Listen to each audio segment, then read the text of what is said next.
Donc en fait je m'appelle Éric Girard, j'ai une entreprise de traitement des eaux, mais en fait rien que le mot traitement me dérange parce que l'eau c'est un élément qu'on connaît très mal et dont on parle très mal en fait. L'eau elle a des capacités à transmettre et à organiser les fréquences dans la matière et ça c'est une chose que l'on aborde quasiment jamais et c'est ce que nous on essaye de mettre en avant, de prendre l'énergétique, de travailler sur cette forme-là de l'eau. Donc évidemment, on sait traiter le calcaire comme tous les traiteurs d'eau, on sait traiter les molécules comme tous les traiteurs d'eau par filtration, mais très peu prennent en compte ce côté vibratoire, information de l'eau. Et nous, c'est ce que l'on met vraiment en avant. Donc on a des appareils qui sont le GE, le filtre PCV, qui sont des appareils qui dynamisent l'eau pour essayer de la rendre biocompatible. Expliquez un peu le procédé justement. Alors, en fait, une eau ne supporte pas de passer dans une tuyauterie. Donc l'eau qui arrive au robinet, c'est une eau qui a perdu toute sa vitalité. Il y a une personne qui est le professeur Masaru Emoto qui a montré qu'une eau qui passait dans une tuyauterie perdait sa vitalité. Quand on regarde sa structure, elle se met en grappe. Et quand une eau est en grappe d'eau, ça veut dire qu'elle a perdu justement cette vitalité. Donc le but est d'essayer d'exploser cette grappe d'eau pour faire des clusters, voire des micro-clusters. Donc il n'y a pas 50 solutions pour y arriver. À éclater cette grappe, c'est soit monter en température, soit passer dans des vortex. La nature, elle se dynamise avec des vortex. Donc il faut savoir que le mouvement perpétuel, que ce soit dans votre corps ou dans l'univers, est sous forme de vortex. L'ADN c'est un vortex, l'univers c'est un vortex. Donc si ça ne s'arrête pas, c'est parce que justement c'est dans cette forme-là. Donc quand on passe l'eau dans une forme de vortex, elle se dynamise. Très récemment, le professeur Luc Montagnier a prouvé que l'eau avait une mémoire. Donc cette mémoire, elle garde en elle la fréquence de la molécule qu'elle a contenue. Donc c'est pour ça que si on fait une simple filtration, ça ne va pas suffire parce qu'il y a une trace qui reste de l'information de la matière qu'elle a composée. Donc le but est justement de redynamiser cette eau pour lui donner une force supérieure, pour être en meilleure santé, et puis de la réinformer pour qu'elle arrive à oublier cette trace de la négation de la matière qu'elle composait. Voilà. Donc il y a une chose qui fonctionne très bien, puis qui est à la portée de tout le monde, de n'importe quelle bourse, ça s'appelle l'amour. Ça marche très bien. Quand vous donnez une intention d'amour à l'eau, eh bien, elle se transforme quasi instantanément.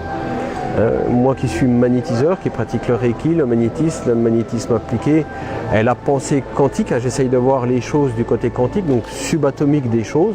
C'est-à-dire que la matière, en fait, c'est des électrons qui tournent autour d'un proton. Et quand on regarde la matière dans le subatomique, on se rend compte que nous sommes composés que de vide. Nous sommes faits d'eau, à 99% au niveau cellulaire, et de vide.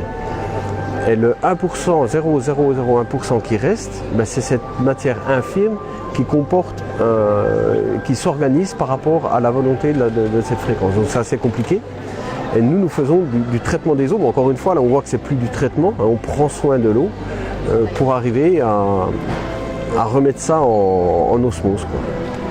Voilà, donc tous les produits qu'on diffuse ici, y compris le son que vous entendez, vont dans ce sens-là.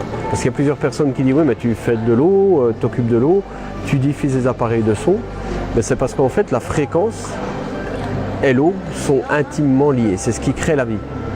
Donc quand on a une sonorité qui est diffusée dans le respect de l'univers et de la nature, eh bien, il y a un mariage qui est... je ne sais pas, vous êtes assis en plein au milieu. Je pense que vous pouvez constater ce qui se passe. Il y a vraiment un lâcher-prise total. Tout ça parce que vous êtes dans un système environnemental qui est fait d'amour. Ça paraît cucu, mais c'est ça. Donc on a des appareils qui utilisent des matières comme le quartz, comme la lave primaire, comme le magnétisme, comme des vortex qui restituent ces intentions-là en fait. Voilà. Les carafes que vous avez filmées, elles sont construites sur le nombre d'or et sur la fleur de vie. Donc la fleur de vie, en fait, c'est la symbolique du développement cellulaire.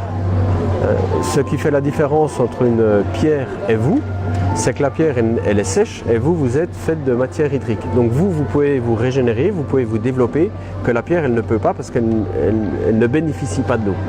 Donc ce qui fait la différence entre la matière sèche et vous, donc c'est l'eau et c'est ce qui vous permet de vivre l'expérience que vous vivez en tant qu'être humain. En fait, il y a un DVD qui le résume très bien, c'est ça.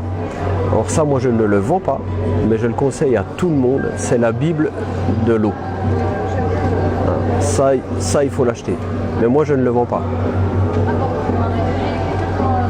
Et donc tous les travaux que je fais, je m'inspire de Yann Oliveau, je m'inspire de Marc Henry, qui sont des scientifiques qui ont une vision mais vraiment très large, qui font le grand écart entre, on va dire, le côté spirituel des choses et le côté physique des choses. Et c'est grâce à ces personnes-là qu'on arrive à véritablement évoluer. Donc voilà, moi je m'inspire d'eux, donc je ne suis pas scientifique.